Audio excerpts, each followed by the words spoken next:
Wait. How come you got so many cameras in the back? What is this, an Android? No, iPhone. This is an iPhone? What type of iPhone got all these The cameras? 15 Pro. Oh, this is the 15 Pro. So my girls were stunting on me about this. They was like, what kind of phone you got? I said it's an iPhone 12 Pro Max. And I'm looking at them like, y'all ain't got no jobs. What's wrong with y'all? But they got better. Mine got even less cameras, and mine is a 14. I think that's what they was trying to say. But you got to get the Pro to have all the extra. So I got the Pro on the 12 and it still works. So I had the last phone I had was an iPhone 6. iPhone 6. Going in theory, the next one will be an 18. It's sure right. I went from a 6 to a 12. I'm gonna get the iPhone. I'm gonna get the iPhone. No, I'm gonna get the Vision Pro. The thing you put on your face and the thing come up like that. Oh. And you snap your fingers and stuff. You roll through the internet. You do all your computing like that. I can't wait. Oh, that's it's gonna be like a Black Mirror episode. I'm waiting for it's gonna be like Upload. Like Upload. It's gonna be just like Upload. Mm-hmm. Now, you know what I don't want to happen? They had this one episode on Black Mirror where they had it where the guy would go back and he'd be able to see everything he had a conversation with his spouse about. Yeah. And so she says the wrong thing to him. He said, wait. No. He goes like, I love that. And it would go back to the moment they had the conversation. Mm-hmm. Oh, wow. That's how you caught her cheating. I tell Jen all the time. I said, Jen, I said, baby, listen here. I said, I don't remember nothing. I just gonna tell you the truth when it happened. Yeah. I said, you might not like what I say, but it's always gonna be the truth. I ain't gotta remember nothing. No. Look, I say, I'm going to HEB on Kirby. I ain't going on Bissonnette.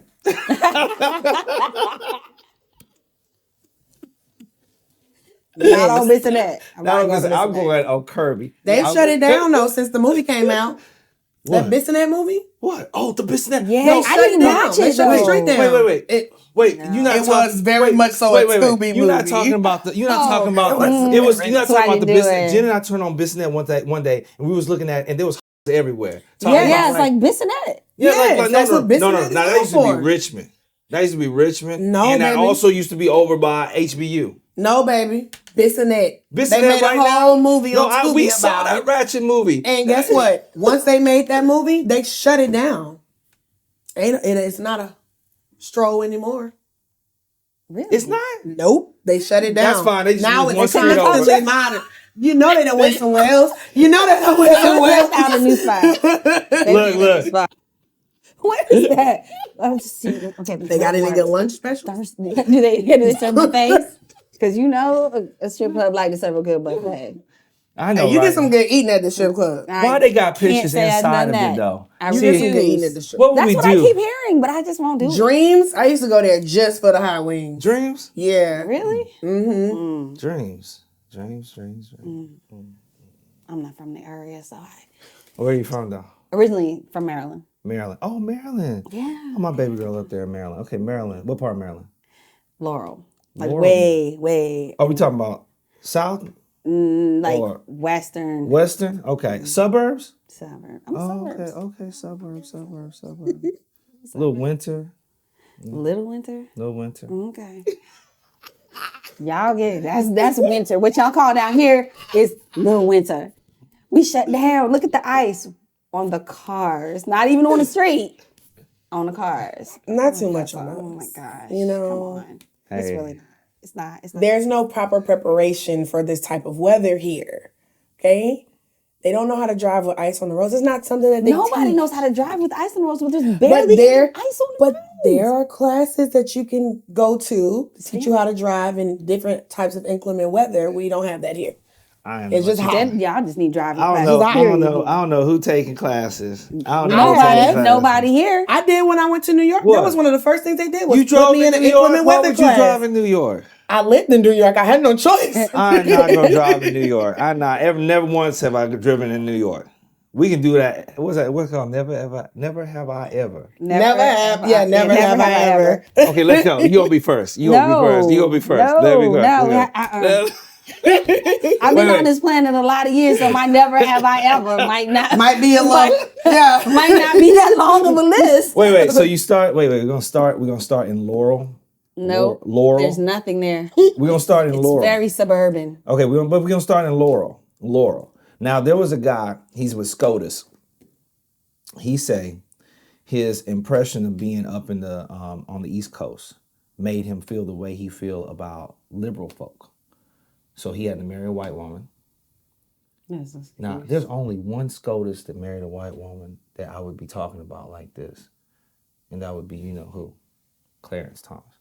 So now he say his treatment by liberals up there was so profound that he had to actually draw back, and he had to treat them the way he treat them, because when he was born and raised up on the East Coast, that they mistreated him so badly that he basically he built his conservative positions around that, because he said the conservative folks at least weren't fake with that the liberals were. He was just corny. He was probably a corny dude growing up that people just mistreated it like normal corny dudes. Like, and he's looking for an excuse and putting it on the fact that they were liberals. No, they just didn't like you. I mean, at the time he grew up, I mean, we had bullies, but we, you know, it's not like now. It's just, you suck it up, and you grow on your, you know, don't cry about it. You know, it's okay. Suck it up, buttercup. You'll be all right.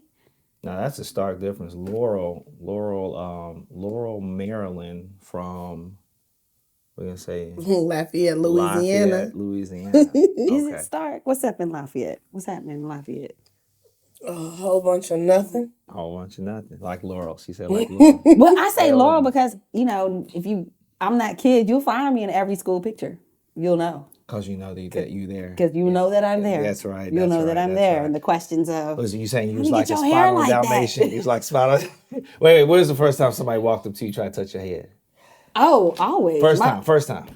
When I was in elementary Was there ever a school. teacher? No. A teacher never a teacher. No, and my hair was always braided up. You know, you get it on Sunday, you get your hair braided up and into a ponytail, and that's where it's going to stay until time to go to church. And that's what it was. Nobody had no complaints about you having your hair a certain way different. No, they didn't. No. So do you think the Crown Act, where it gives basically people of color an opportunity to wear their hair the way they want to? I find that so offensive. Just the Crown Act itself, that has to be that it has to even be. I was going to say that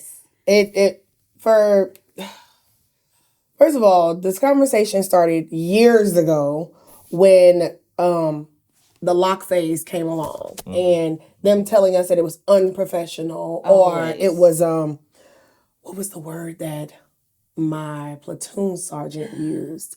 He said, we need you to wear styles that tame your hair. Like a horse. Like the way he said it, clearly he wasn't, but basically he said our hair was untamed. Yes. That's so what that's a microaggression. Yeah. Oh, it was definitely a microaggression. Absolutely. Mine was, when I used to wear it relaxed and, it was short or it was long and you put it in a bun and you leave it. Once I started wearing natural, then it was, is that in regulation? Is that okay? I was like, try me.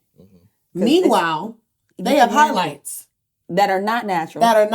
You weren't born blonde. Exactly. So, no. And they didn't just magically appear in these perfectly placed spots. So. And they were full of faddish haircuts. Yes, full of them. A lot of asymmetric. Woo! Like it was a lot of asymmetric. Yes. And they were the first You talking about one side shaved and then there's still hair on the other side? Not even the shave, just from the back to the front. Yeah, your hair is supposed to be an even cut.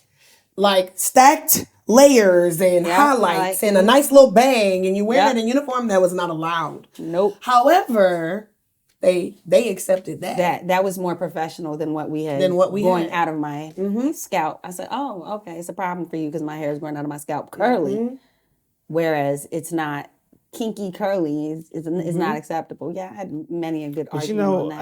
I mean, obviously, these people say that we need rule and structure and order, and since we're going to allow you to be participants in genocide, and hate mongering. Wow. We're going to allow you to be participants in dying for a country that don't give you rights. Then we have to make sure that we adjudicate you to a hair process that is in line with white civility or white standard. That's an interesting position because when Muhammad Ali said, at the time Cassius Clay, I will not go fight the Vietnam because the Viet Congs have done nothing to me. that position was unpopular because there was supposed to be blind nationalism. And we are not far removed from blind nationalism right now. Blind nationalism seems to be the quotient of the popular movement right now. But last I checked, if blind nationalism was supposed to be the commonality, that means that anybody born here should have a right to the Constitution as it's laid out, so that your hair, as it's not mentioned in any parts of the Constitution nor amendments of the Constitution, your hair has a right to have the same freedom that is inherent to all constituents of said Constitution. So the arguments that had to be made for the Crown Act to occur to begin with should have been protected under the Constitution as it were. But no, it's not. Just like people with vaginas ain't protected in the military. Yeah. We want to talk about. Oh yeah, it's a job risk factor. It's a job risk. It is. We don't want to talk about it, but there's no such thing as heroes. There's no such thing as criminals. These are categories. I talk about this sometimes just to let people know a person commits a crime under current law. Did the person who committed that crime create the law? No, they did not. All they are a participant under a judicial state. So that means that if I am having law enforced against me that I did not create, I am subject to rule that I did not create. So that means that when somebody, a female in the military, why is it that they pretend like that could not possibly happen? Because everybody that volunteers to go in is a hero. It's not a pretend that it's not supposed to happen, that it doesn't occur. It's literally in our contract as a job risk factor. It's expected to happen. It's expected to happen. Women are the wild card in any branch of the military. We're the wild card. Initially, when a militia was created, conformity was what it was supposed to be. First, Black people were the wild card, period, right? Then you add women. Then you add all this to encompass what a woman stands for. There's no more conformity. So that's where all of these different conversations are coming in at, where they're like, well, you can't have this and you can't have that and you can't do this and you can't do that because that doesn't align with this. And then that doesn't work out because now we're segregating everybody. It's supposed to be what? It's supposed to be. Wait. Hey. And also to go back to what you said about it not being spoken about, it's talked about widely. Mm-hmm. Yeah. Okay, sexual harassment and assault is talked about widely. Standard training. We have to do it. Okay, and then not just quarterly. If an incident happens, you have another one. Yes, it's not something that is condoned. Right. But you have to look at it in a sense of we are together in a way that the rest of the world is not. Absolutely. We are together all the time. This is who we know. This is who our outside friends, our civilian friends before you join are not there afterwards because they're not going with us through everything. They're not going through it, and they don't get it. And when we come out, we are not the same as when we went in. We see things differently. We understand things differently. And it may be, we're clear, those of us have any melanin are clear on how this country truly actually works. Yet we still did what we did for whatever our reasons. Our reasons were. And if you really ask people, when you poll your sailors, soldiers, airmen, Marines, you ask them, find out how many did it for country. Nobody.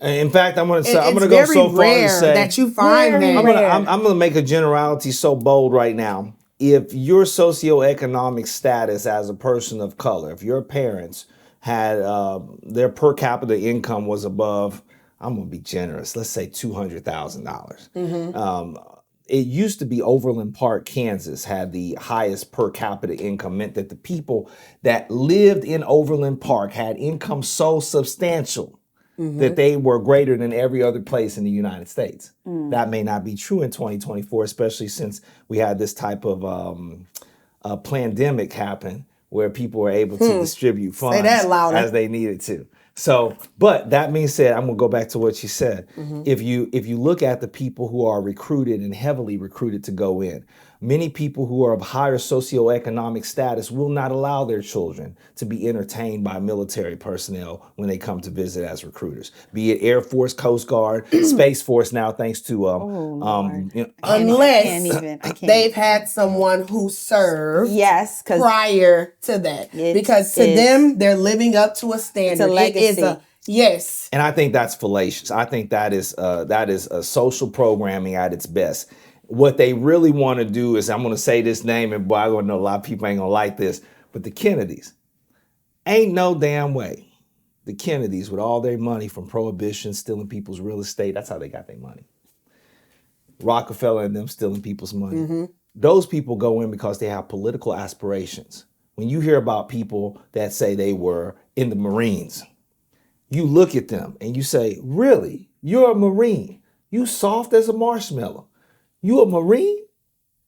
Oh, I came in as an OCS. I had my degree already. I went in at, 26. I went to OCS and I became a Marine. Okay, well, that's different. That's different. But you're going to claim that status so that you can have the political capital you need to check that box so that you can look down on the people in society that actually served from an E status and tell them, guess what? I was there with you. I was one of you. No, you weren't. No, you weren't. Talk to me.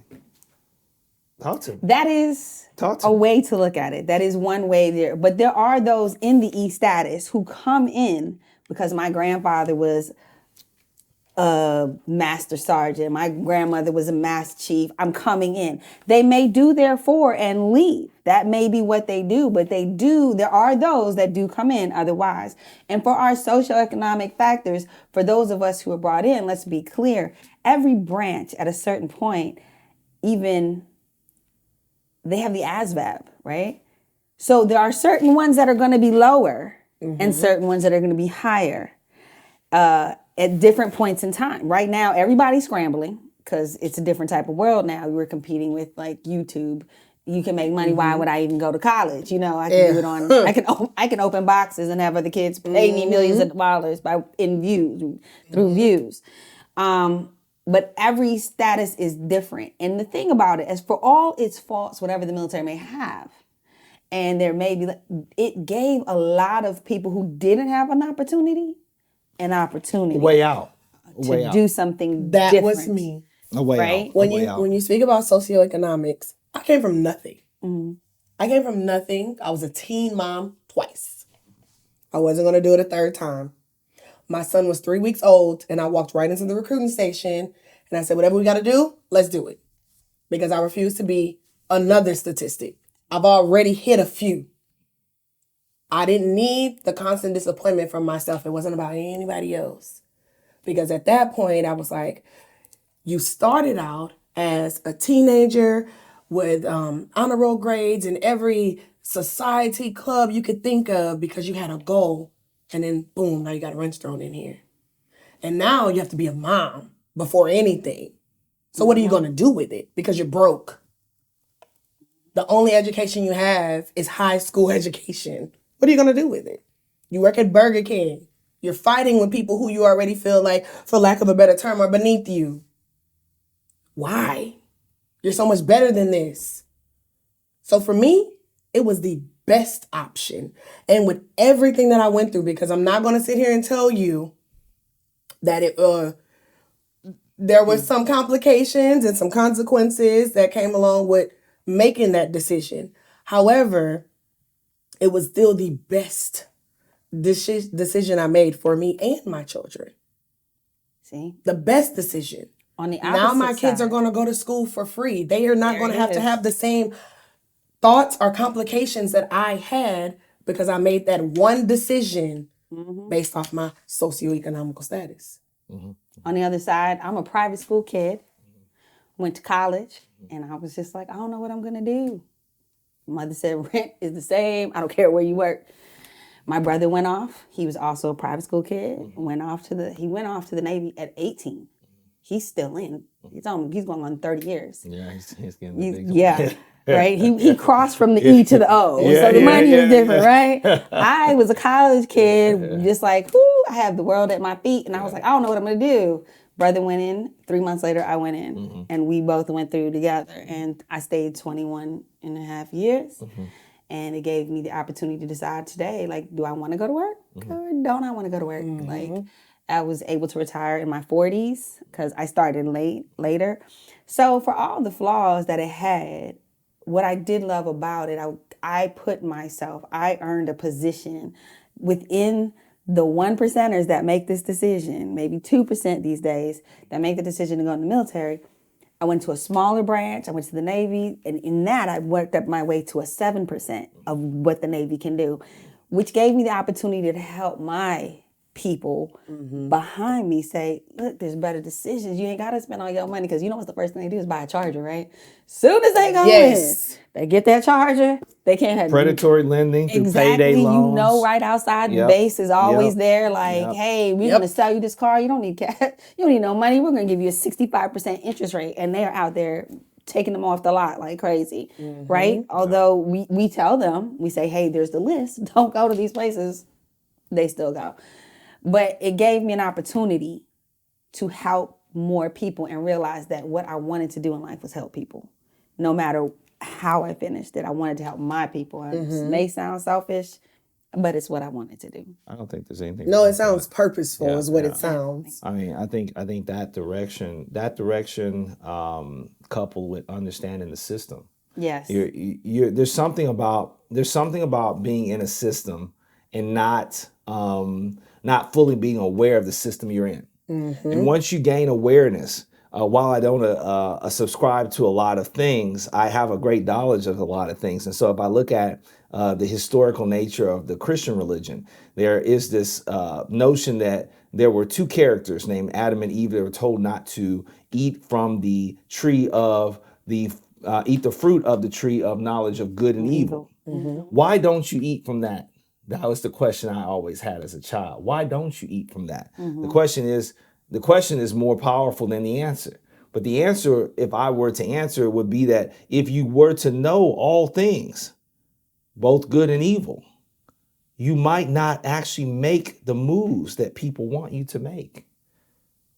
If you at the time knew the sacrifices you would have to make, the prejudices you would have to face, the discrimination that you would be inherently biased to because the majority of people in armed forces don't look like us.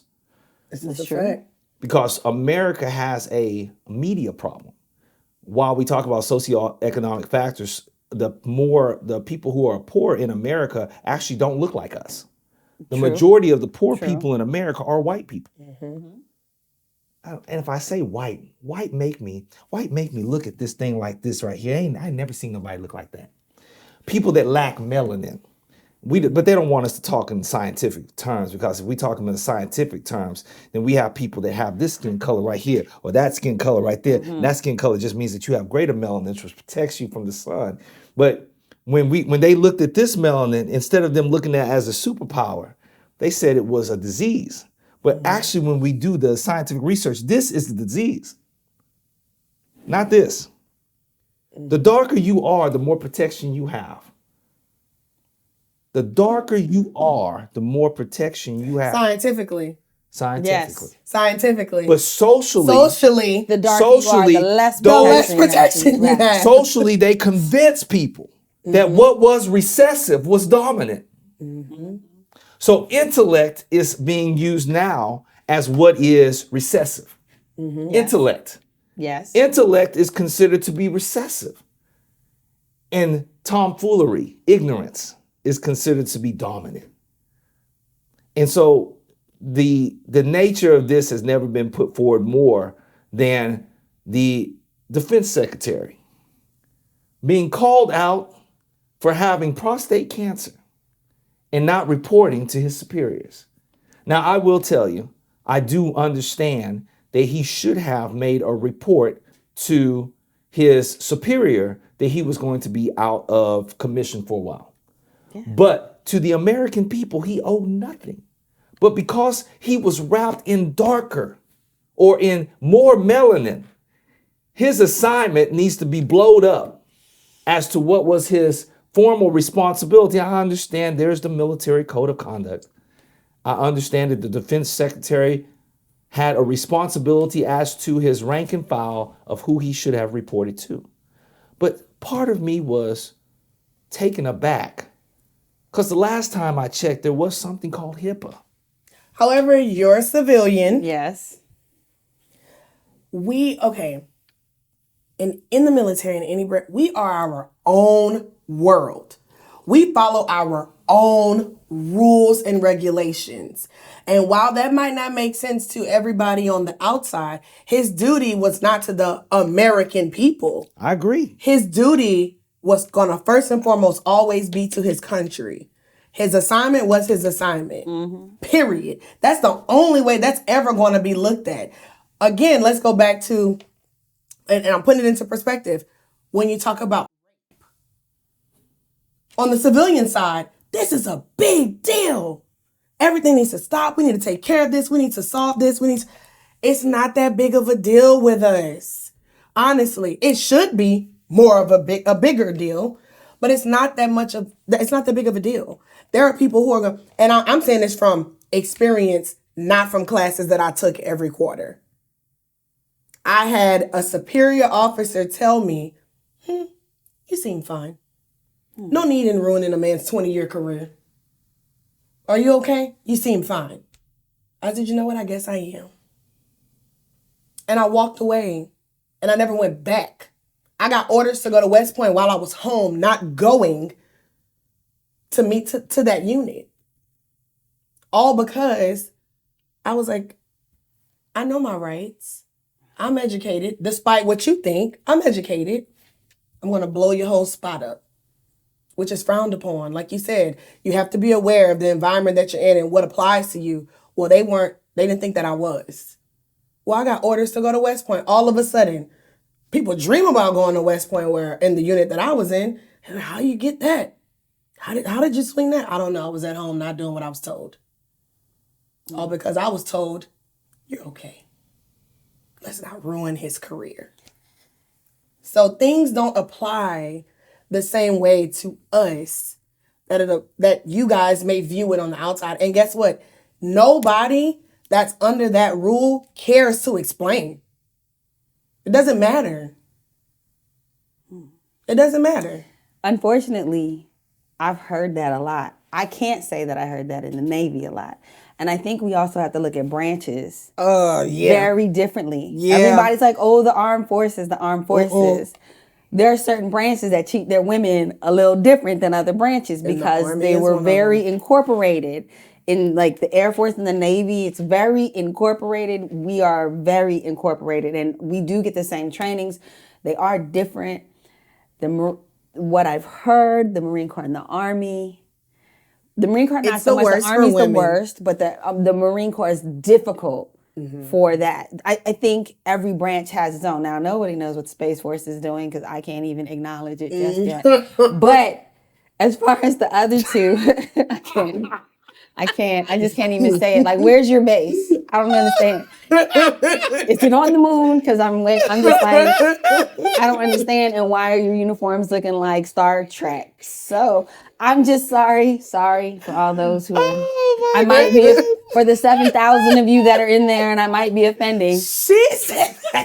But it's just, I just want to say, I don't see it, But we see things, we're treated differently. We are. And the Army is the biggest organization. And it really is. It's the biggest organization. It's the largest, and it's got a whole lot of different problems.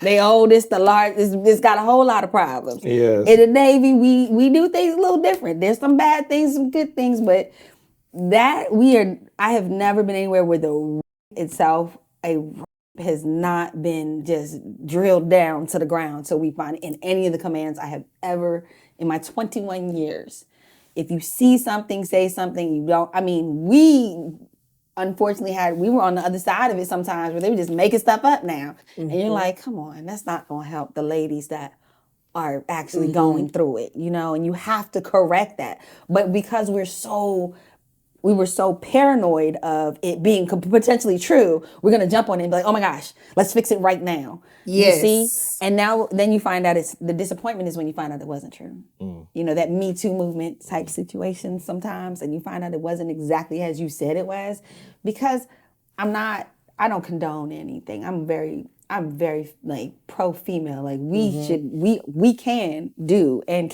we can do everything, and we can do things better. There's some things we may not be physically capable to do, but we will always find a way.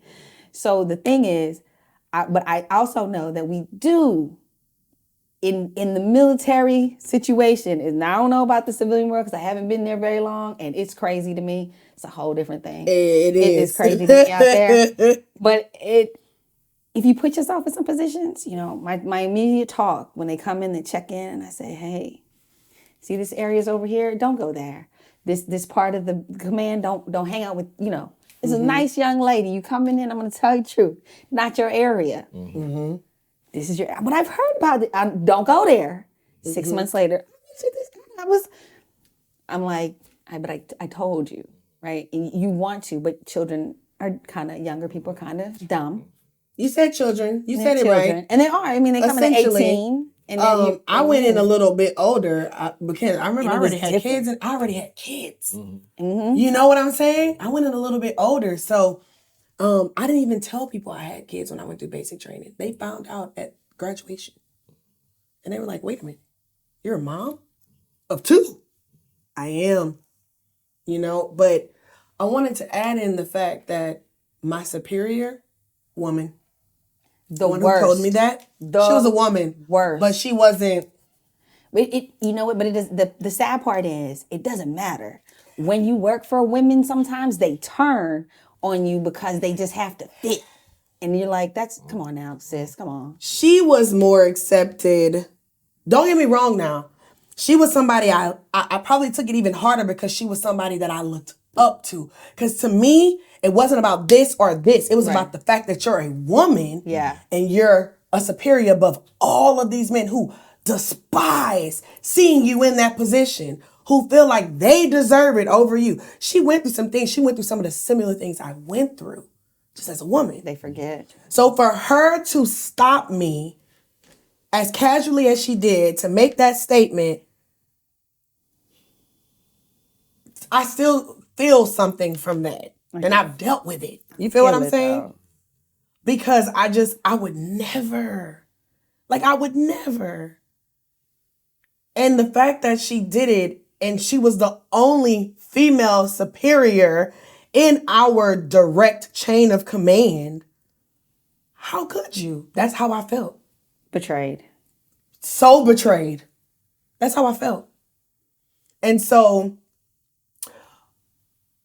retaliation tried to happen. Because in an organization as big as the Army, you can get lost in the files. You belong to them. They can do whatever they want with you.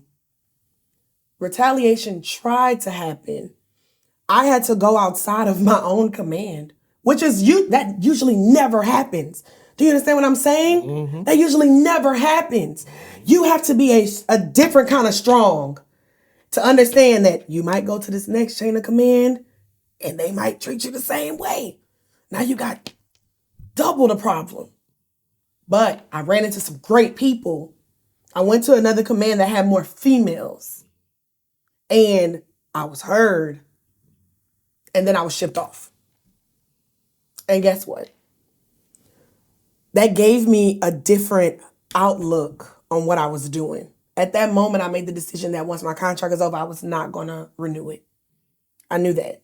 I knew what I was doing when I did that. I knew why I joined, and I knew all the struggles I was going to face. And those who know me know I have. However, I don't regret it.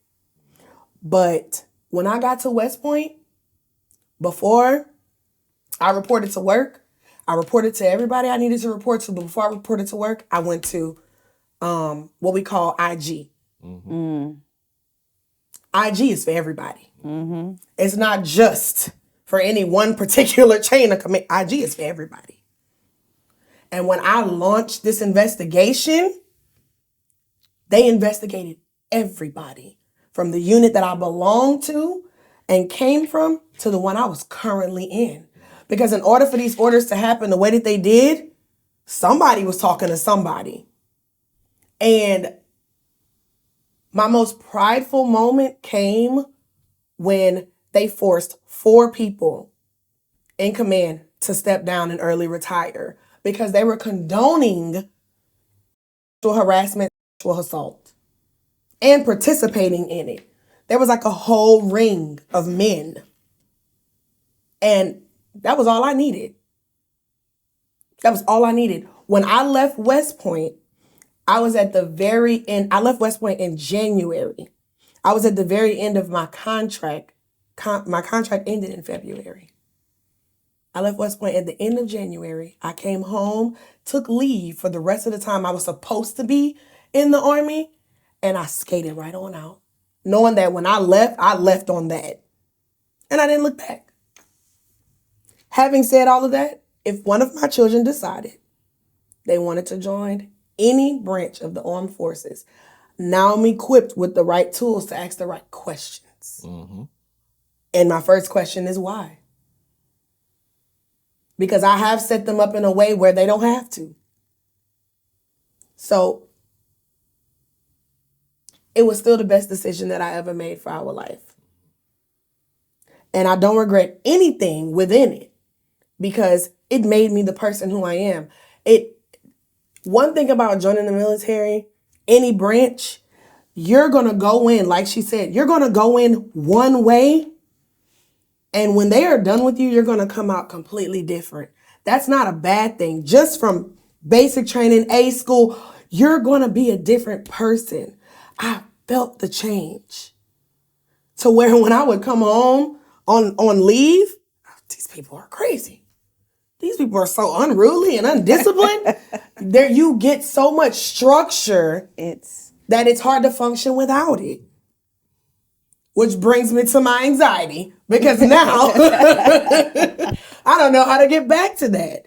However, though, it was. I couldn't. I don't get it. I took 7 years off after I retired, and I just went going on a year. I've been working. I don't know. I don't understand. I feel like people are too sensitive. I feel like people are too soft. They whine about everything, and I'm like, because we saw bigger things. If you're not exposed, you don't know. But you're complaining about things that are so small in my mind. Very it's the minuscule. Minutia. And I'm like, why are you doing this? Like, there's so much bigger things. When you just don't know. If you've never been, you don't know. And some people didn't come back. That's what you lived through. I saw you yesterday, you not coming back, what you mean they're not coming back. Like there's lives on the line, there's things out there in this world, and you out here complaining about what. And for me, that's fine. I don't understand the 99%. I just accepted it. I'm not going to. So I just try not to engage that much in that. But I like my structure. And I'm a free spirit. Like you leave me to just my own devices, I'll be all over the place. But when it comes to like, this is your task, I'm going to be on my task. Like that's it till it's done. All this right here and worrying about what the next person, the one thing I don't care about is what people think. That is absolutely embedded in me forever. I don't care. Like you don't like me, I don't care. It means no skin off my back. And I think the military gives you a lot of that self-confidence or independence or whatever it is you want to call that. It brings you out differently. And people say, oh, I have it out here in the world and I'm, people out here in the streets, but it's still different. It's different. Right? It's so different. And you don't have to know each other ever. And that is a fraternity that you are a part of forever, right? Fraternity, sorority, it is a small group of people that if you met a vet anywhere, that's the one thing, and they were like, yo, I need this. You coming out to help them. You have you could have walked away from the military 20 years ago, and you're like, yo, I need this. We're going to be there. And that's a different thing that I don't see out here in this everyday world that I'm a part of now. The camaraderie. The camaraderie, that's family, the word. And then that's a hard thing to build. And it is. And the trust is different. The trust is different. And you're moving every 3 years, which is the crazy part. You're moving every 3 years, but yet it doesn't matter. You could move here, I can move there. I just met her, Get a whole 2 new hours group ago. of people. We got a whole new thing. And it'll still be the still be the same at the same core of thing it. at It'll the still core. be the same. Like, you don't have to be a social butterfly. Nope. Extrovert, nothing. We're your people. Automatically. You can have 10 people, 10 different personalities, 10 different views on the world, perceptions. And it's a group, a great group. They function well. Yep. They still have fun together, still break bread together. They still fight together. Yep. Like, it's a sense of security Yep. that you just don't get out here. And we say out here, I know everybody's like, oh, civilians, but it's true for us. It's out here. And people are like, well, that's because you were in jail. I was like, no, it's not a jail. It's just a structured situation. A lot of us went to work from 9 to 5. Like, we did miss out on a lot of things. You do sacrifice. It is a sacrifice. You miss birthdays. You miss Christmases. You miss, everything. You can miss everything for a whole year and not see your family. And you come back and it's like nothing ever happened. You fit right back in, but you get used to the distance. But here, it's like, I haven't seen my husband in 3 weeks. And people are crying. I'm like, what you for? But essentially it's because they take us from one family and bring us into another one. So you're not really missing the family aspect of it. Nope, you're just because you missing what you're haven't. familiar with. Exactly. But you get that exact same. We have Thanksgivings together. Yep. We have Christmases together. Birthdays together. Like babies being born. Baby we showers, go to weddings, deaths, like funerals. Yeah. Each other's we do y'all that. are describing Black folk prior to integration. Ooh, integration is such a harsh. Y'all are describing the Black community prior to integration. You're describing West Africans. You're describing everybody outside of Western culture that still lives in community. From my Japanese and Chinese brothers and sisters to my South American brothers and sisters to my Mexican brothers and sisters. If only. You're describing communal living Yes. with a common goal versus the European individualistic systems that build capitalism around separating us into a buy system, where now everything is supposed to be, you get yours. You get yours. The military as a component of communal systems works well. The reason it works well is because if we can create for people to rely on each other, now we have something that's strong. But they have to remove the I from you, so they go basic training and break you down. That's the actual core of the training. Break you down. Yeah. Oh, yeah, absolutely. That's the core of the training. I do it when I coach. I was an I I break person. them down to remove the I so that we can see the team. Yeah. Yes. If we remove the I was one of those people. but in our community, they have done such a good job of socializing the I that Yes. you no longer see the team. So why did you need to make sure that Martin Luther King was called an adulterer? Why did you need to make it seem like Malcolm X was a fool running behind another old fool in the Nation of Islam? Because you wanted to denigrate and run the system. I forget the name of the system now that the FBI ran. COINTELPRO, counterintelligence, to make sure that we put in disinformation. The 45th didn't come up with nothing new when it came to disinformation. Disinformation has been around a long time. It's been used by our own government systems to make sure that we don't have those type of community activities with one another. The Black Panthers will watch the Ku Klux Klan. Anytime you can put the Black Panthers and the Ku Klux Klan in the same sentence. But the military would seem like it would shroud that. But I remember there was some gentlemen in Vietnam, some Black gentlemen, they were sitting around with the reporter and they said, we don't know why, other than our white counterparts calling us that the Viet Cong would know this word. They call us this. How did they learn this? There's not a name for this in Vietnamese. So the community that you all talk about, that community is built for purpose and mission. That community is built for purpose and mission. As long as we think we are together, we are together. But are we really together? Because the time that you spend, you don't earn no degree for that. But in the civilian world, you need a degree in order to get into some of these positions. They've tried to push to allow that service records will now give you the same influence as a degree, but they still have a barrier. Those barriers were created to make sure that it creates a racial bias between people that are entering into systems. So you can think, how can a person that has no bachelor's degree, but spent 12 years with an MOS as a helicopter mechanic, not get a job at Halliburton? Don't they have the rigor of a 9 to 5, of a standard? Absolutely. Don't they have the rigor of hard Even work more and than that. discipline Yeah. and dedication? Absolutely. But they're discredited because they don't have that piece of paper that says bachelor's Absolutely. degree. Because it's all a system. Absolutely. It's you're a family until the money matters come in.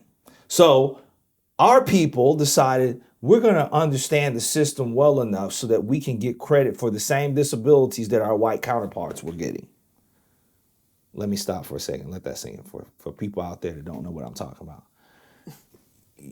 In order for you to be a DV, a disabled veteran, there are mountains of paperwork that has to occur for you to get that status. The white counterparts were told what they needed to do. They needed to go into PSYOPs to make sure that they have their psychological paperwork together. They're reporting every incidence of nightmares, every incidence of sweats in the middle of the day. Anything that they can record, they're recording it. And as soon as we found out that this was something that we should be reporting to, which we were discouraged to do, then we start reporting it. But then the goal changed. Now you had to do more things. Maybe I can't speak for everybody else, but all I know is when I came in, the first thing they taught me was CYA. Cover your okay? Make sure there was always a paper trail. I don't care if you had a sniffle. Always a paper trail. Don't ever sign anything you don't agree with. Do you hear me? Same thing on the side. That is powerful in the military itself. That's not signing anything that you don't agree with is insubordination. That's how they look at it. I ain't gonna lie. I done did it a many times. I looked at people straight in their face. I ain't signing that. Yeah. I was a very respectful soldier up until I realized, first of all, I had the issue that I had up until I realized after having that issue, I'm bound by the same contract you're bound by. I'm not doing that. When I started doing that, I stopped being treated like I was just another one of these. My respect was a little bit different. Look, every time she stretches her hands out, I know she got a story. Because they're going to push us. They're going to push us as far as we allow them to push us. And because a lot of us are coming in for socioeconomic purposes, we understand smile and nod. Keep your head down. Do what you're told. Because we're here for a purpose. We don't want to ruin that, right? But you think individualism ruins it. You're taught that. Your conformity is key. That doesn't always work though. And they use it to their advantage. When you pay attention and you start seeing it, then now you can customize how you treat them and get your respect in return. One thing I was always good at was my job. I was always good at my job. I'm literally a decorated veteran because of it. And I still do what I did now. You were not going to discredit me because I didn't go shovel some rocks. Or I didn't go rake a mountain. Or I'm not doing that. If I was in college, if I was a colleague, you would honor me as such. So I started demanding my respect. A lot of people won't do that. They won't. They're going to smile and nod and keep their head down and do what they're told. And a lot of times they get taken advantage of in that way. But from when I joined to now, I'm sure from when you joined to now, it's a completely different military across the board. There are some things, and I could never join today's military. Why? Because there are some things I just think are absurd. Tell me just one thing. The same sensitivities that exist outside of the civilian side exist within, and they shouldn't. Yeah. They should not. Give You me are one built example. to be durable. Okay. You are built to last. That's what we're built. We're breaking you down and building you up into Right. something that's unbreakable. On the civilian side, everybody breaks. We're all no. We talk. Yeah, let's No. talk this out. We have opinions. No. Stop it. That's No. not how that works. That's not how it So, goes. for an example, when I joined the military, they told us there were things that we could have training timeouts, right? Like you could take it. That was a lie. Right? Of course it's a lie. No, it was a lie for us. But later down the line, for a period of time, they did. They were like, training timeout. This is too much for me. It's absurd. And everybody will tell you, for those of us who retire, you come in one way, and the moment you know it's not that way anymore, you're like, I'm done. I'm out. And that's when I did it. I was like, I'm done. This generation of why? I don't need to tell you why. I just need to do it, because if you just go ahead and do it and stand up in the foxhole, get your head shot off. I don't care. Like, that's your business. But I'm trying to train you that this is how, when I have to just talk to you like that, I knew it was time for the Navy was no longer for me. I loved it. I don't regret anything. It is what it is. Like you said, it makes you who you are when you come out. But it's softer. It's softer, really, if you really want to come down to. No, it's the military in general. Which makes it more dangerous. No, it's not. It's just not the military. within it. It's not just the military. It is a cultural shift, right, in how we view things. Now, we are more educated as society. 100%. We're more educated as a society than ever. So let's talk about children real quick. Oh. Okay, let's talk Where about you read in children. my mind. I don't Let's have talk those. about children. Okay. Do you have pet children? No, pet children? Pet children? Pet children? Like pet children. I'm pets. I'm an aunt. I'm an auntie. Okay, auntie. I am auntie. the ultimate auntie. Okay. So let's talk about children then. Go home. Let's talk about children. Yeah. Today, if you don't give an why to children, they will be less willing to move forward on a command. A command can be simple. Go clean your room.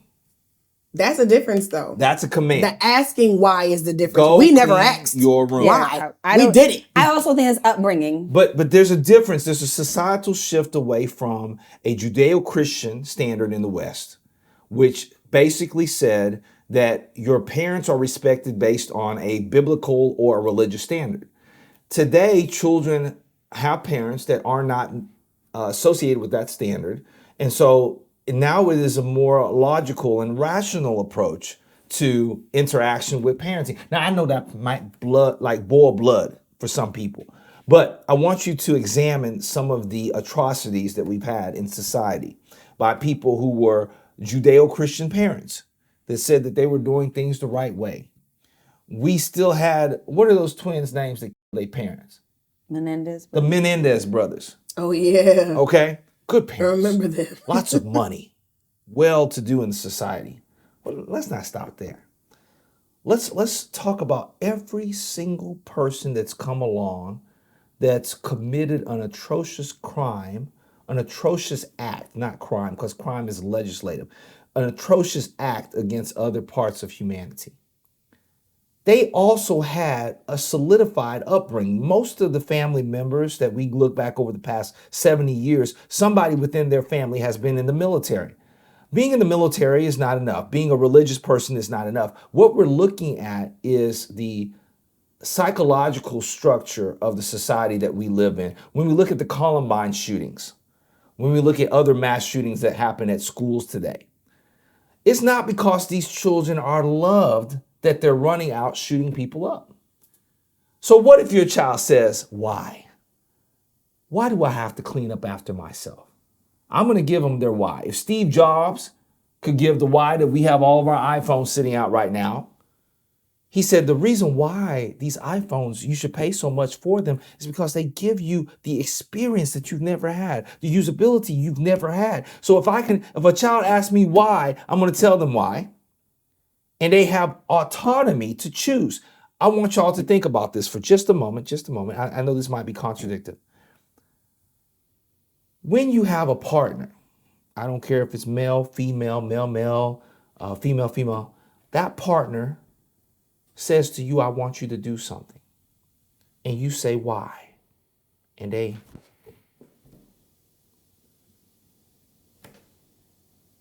society says, wait a second, you're not supposed to hit that person. That's wrong. But that person says, you shouldn't be asking me why. We teach our children the behaviors they should have when someone confronts them and when someone disagrees with them. In the military, when you disagree with your superior, go ahead, tell me what happens. Go ahead. I'll wait. An argument ensues. I don't know what happens. In the Navy, an argument ensues. What happens with the Army? Go ahead, tell me. It's the same. An argument. Mm-hmm. Do you argue with your parents? If your parents said something, you said, I will not do that. Does an argument ensue? I'll wait. No. When I was a child, no. What about you? I wouldn't even have argued. That's I was the about to thing. say I didn't buck the system when I was a The kid. reason I didn't want the system is because we were indoctrinated to believe that it was within the realm of a religious deity to make sure that we did exactly what we were supposed to do, and we were supposed to respect those that were older than us. Okay, so let's stop right there. Okay. Yes and no. Yes and no. This is like I tea. did- Now I got my tea. I'm taking my tea right here. I did what was required of me because I respected my parents. And mind you, I did grow up in church. Y'all may not have known that, but I did. I grew up in church, but that wasn't why. It was because I was one of those kids. I can't speak for everybody. This is why you can't generalize it. I was one of those kids who watched my parents. I paid attention, and I was wise enough to understand that this happened because this needed to happen, because this needed to happen. So for this not to happen, I'm going to honor what they're doing and do my part. They never had to do my laundry. They never had to tell me to clean my room. Nobody ever had to tell me to study, do my homework, get up for school. I did everything on my own because they had so much they were already doing.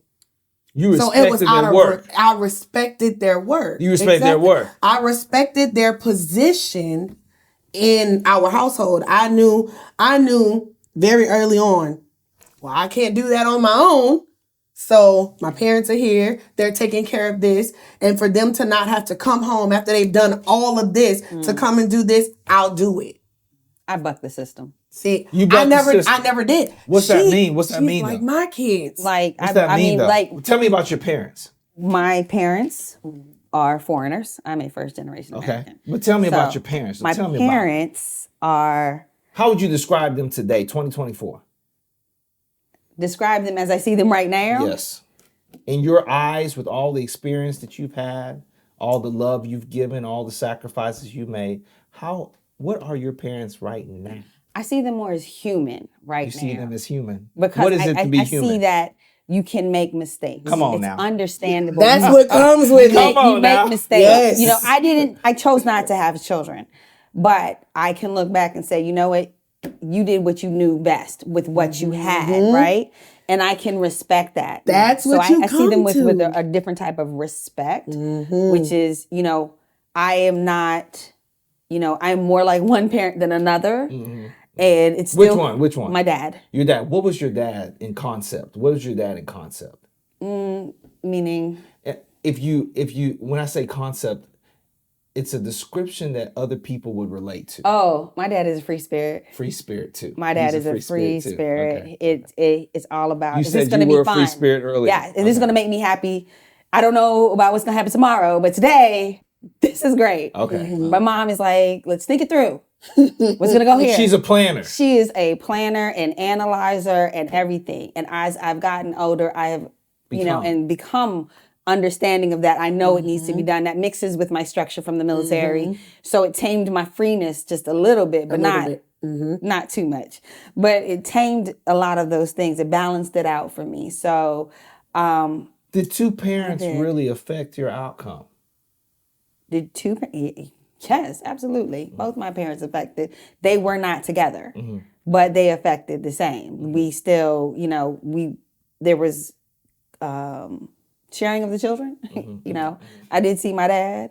I wasn't a kid who was like, I didn't get to see my dad. I could see my dad, right? So, but they're very opposite people. So they're very opposing personalities. Did definitely affect me and my brother. There's just the two of us, and it affects. My brother's hey, Strict. this is it. He's still, like I said, he's still in the military, so he's straight arrow. He knows what goes. This is how it goes. And then Any generally, children? Any family? who my brother? Oh yeah, the middle one, his middle daughter is me all over. So he has more than one child. Yes, he has How many more children than does he three. have? He has three children. Kids, and they're is very he with a partner at all? He's married. He's had a long-term marriage. They're very, over 20 years. Who do you think affected that outcome for him? Because you said your parents were not together. Both of them. My parents together because they separated. I think that affected him in a sense that he wanted to break that cycle and he wanted to stay together. Did he choose a person that was really compatible for him, or did he choose a convenient person? No, I think in the end, I think he chose somebody who he's compatible with. It's not, and that's, if you're going to stay for 20 years and you ain't killed nobody, you ain't killed each other, y'all don't plan on going nowhere. I swear, it's got to be compatibility at this, you know what I'm saying? Or a great ability to communicate. Yeah, it's something that has kept them for all these years. Is she a military person? After so long. Huh? Is she a military person? No. Or he a military person? We both are. My brother and I are both. Is his partner? No. They are not. She is not. And that's actually more common than not. Yeah, she is not. And for women in the military to find a man who's going to move with you every 3 years, that's why you'll find a lot of single military women. They actually don't encourage military people to come together. Is he in the Navy? He's in the Navy, right? My brother? Yeah, we both went Navy. Okay, so he's he went the officer side. Long haul, And I stayed enlisted. Is he in the United States? He is. He is in the United States. Okay, so he's stationed in the United States. Looking back, is there any one particular love interest that you've had as a partner that you feel like something from your background prevented y'all from going forward? I'm sure there are. Yeah, from your upbringing when you're.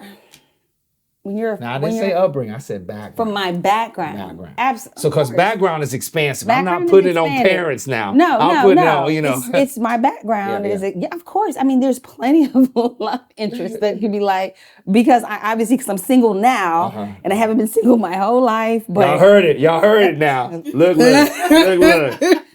Just so y'all know. Like, this is the camera option. ain't doing nothing This is the special. option. She pretty as hell, y'all. This is I'm the sitting right option next to I've her right chosen. now. I wanna Pretty be as clear. teeth white like Colgate, girl. White like Colgate. White like Colgate. My counterpart. All right. I'm just trying to She keep over up here with her. looking young as a fish. Look at her. Yeah. 18 years old. Look at her. No. It's amazing. We had this amazing makeup artist. Let me put that plug. This is true. We had an amazing This is makeup true. artist. And What we say? so Divine enhancements. Divine Enhancements. Little plug for Divine Enhancements. Look, Divine Enhancements did her thing. Let me tell you now. Because Divine she took 20 years came off out, this face. Look, she had her stuff laid out. Divine Enhancements.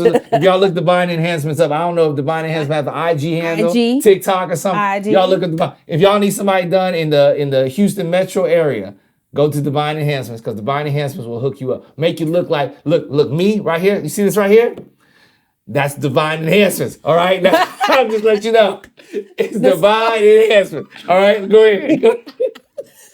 I don't know about y'all. My divine enhancement took 20 years off my face. So I'm grateful for that 20 years, because my background is expansive. I have a lot of years of background. So for me, it's a lot of, Them cheekbones is real, y'all. You know how people put a little extra stuff in there? There ain't no filler in them cheekbones. Them cheekbones is real. That's the African in me. Let me just put those cheekbones. Isn't every engagement, isn't it, how am I trying to put this? Take your time. Is it not made or broken by background? Absolutely. Every single one. Well, there's agency. It's not just romantic partners. No, but we still have agency. I think so. So here's the healthy part here. So it doesn't matter where you come from in life. There are times when you meet people, and when you meet people, if you've done all the work you need to do, oh, it's beautiful.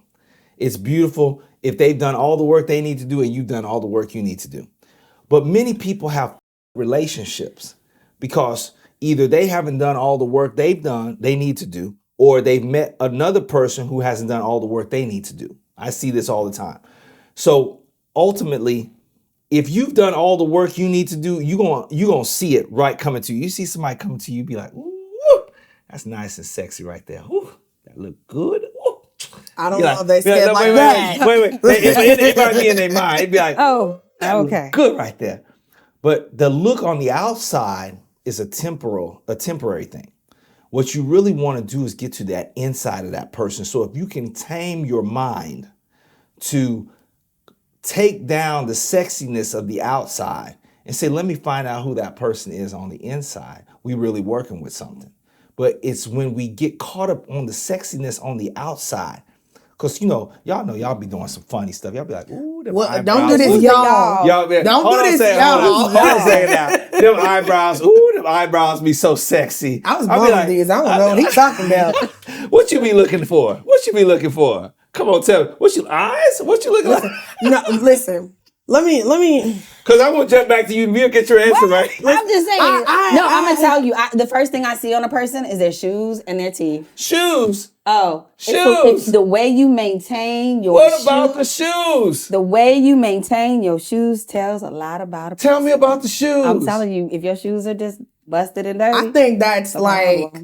Shoes that's a great generalization about female culture. We look at shoes. Yeah, now, I'm wait. feet. Now, let me ask you a question. Let me ask you a Are question. they maintained? They don't have to be. It's how you maintain. Wait. Look at them brown shoes over there. Them brown shoes right there. You see them brown shoes right there? You have to see them on their feet.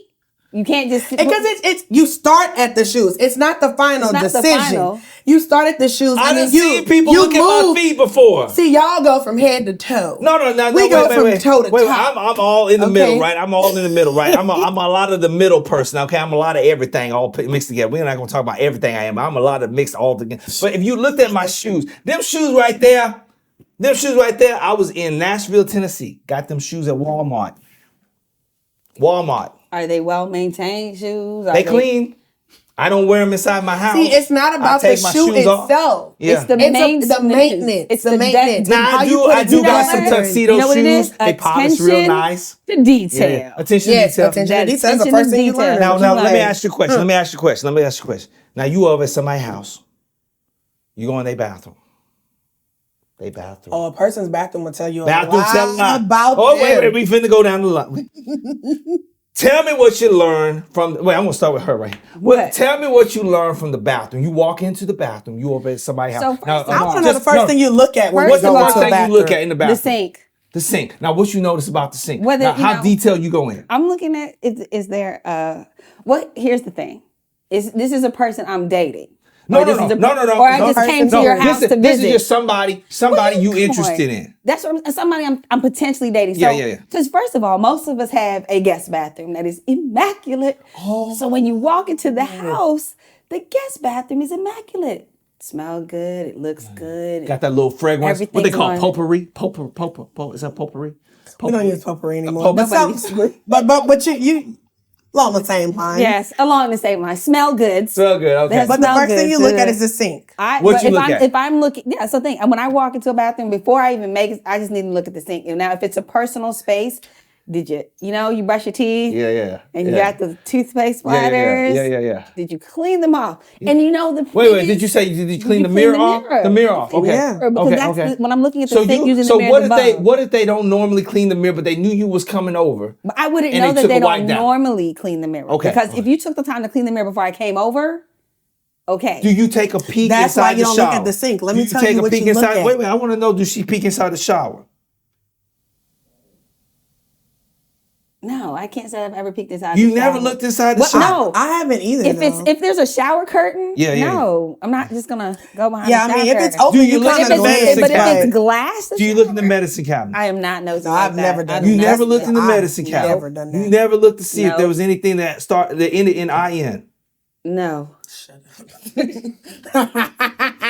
Y'all don't know a lot No. about me before I be science. No, like, we do mother- not. I do not do that. I think I don't do that. I also don't do a lot of crazy. I don't do a lot of crazy. So I'm when not checking you your go phone. to the I'm not bathroom, you doing say that. you need to go to the bathroom. You going in to go to the bathroom. Yes. Okay, and so you just happen to see, do they have to have any type of special soap in the bathroom? Could it be bar soap or does it have to be the liquid soap? Not in their own house. In their house? No. No, you're not really particular about that. Not particular. As long as the sink clean.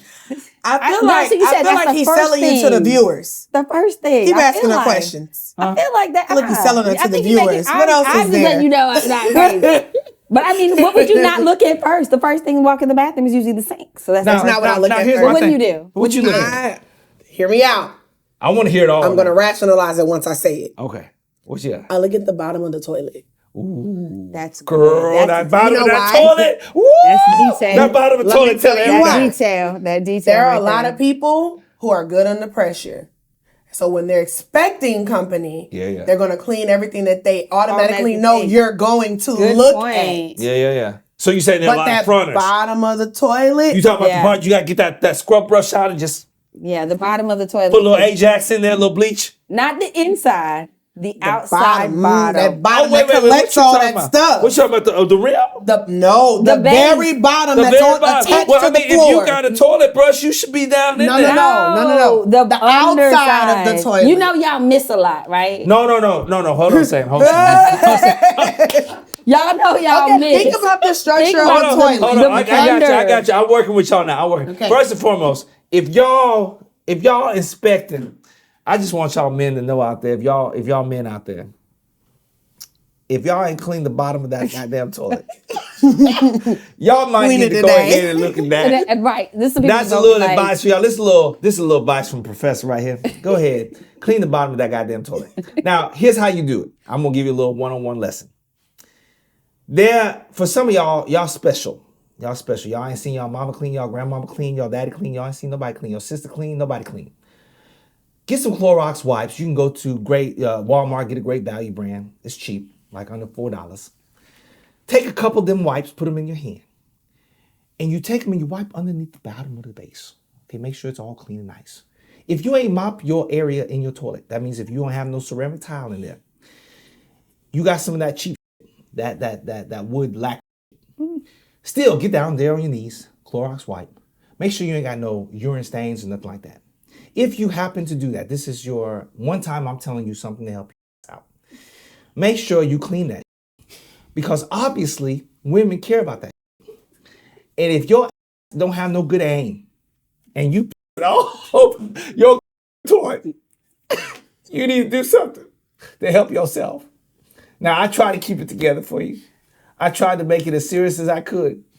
But I don't know in 2024, if you ain't got no good sense, clean your own toilet. Okay. It's 8:44. I just want to make a disclaimer that if you did what he said, you would still miss the part of the toilet that we're talking about. Totally missed it. Still missed it. It doesn't help. Amen. All right. Wow. Well, that was great. I just wanted to put a little disclaimer out there for everybody with penises. Also, Okay. clean the corners of y'all tub. That's it. Just the corners, you talking about the little edges right above at the top? The part that sits up with, like in the corners where the mold That and tells the you a mildew lot. Is gets the, in. lot about is a the bathroom person. the most important part? It tells you a lot about a It tells person. you a lot. It does. It And does. it's important to More different so to than people. their kitchen. Your bathroom, Are we the gonna place have to that do you this again? frequent. Are we going to have to do this again? We're gonna have to Yeah. do this. We're Yeah. gonna have Do to this continue again. this conversation All right. at Well, another moment. I want y'all to know I really enjoyed y'all. I And, thoroughly enjoyed I this. enjoyed I think we got it. too. I think we got it in here today.